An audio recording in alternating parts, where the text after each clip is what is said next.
एप्रिलपर्यंत कुणाल कामराला अटकेपासून दिलासा मिळाल्याचं बघायला मिळत आहे। मद्रास उच्च न्यायालयाकडून अटकपूर्व अंतरिम जामीन त्याला मिळालाय। मद्रास उच्च न्यायालयामध्ये सुनावणी या संदर्भातली पार पडलेली आहे आणि कुणाल कामरा याला हा दिलासा म्हणावा लागेल। 7 एप्रिलपर्यंत कुणाल कामराला अटकेपासून हा दिलासा मिळालेला आहे। मद्रास उच्च न्यायालयामध्ये या संदर्भातली सुनावणी सुरू होती आणि त्यामधूनच हा महत्त्वाचा निकाल आपण बघू शकतोय।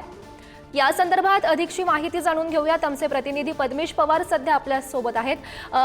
पद्मेश, खरं तर कुणाल कामरा याला हा दिलासा म्हणावा लागेल। एकनाथ शिंदे यांच्यावरती जे गाणं तयार केलं होतं त्यानंतर कुठेतरी महाराष्ट्रामध्ये आपण जर बघितलं त्याच्या विरोधात एक द्वेष निर्माण झाला होता।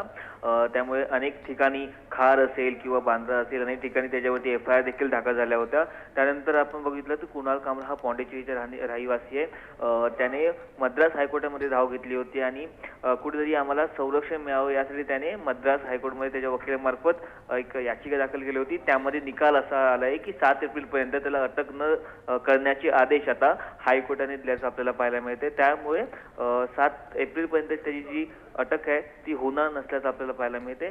त्यामुळे आता आपण बघायला लागेल की आता पुढची भूमिका काय असणार आहे। गौरी, बरोबर। पद्मेश, धन्यवाद दिलेल्या सविस्तर माहितीसाठी।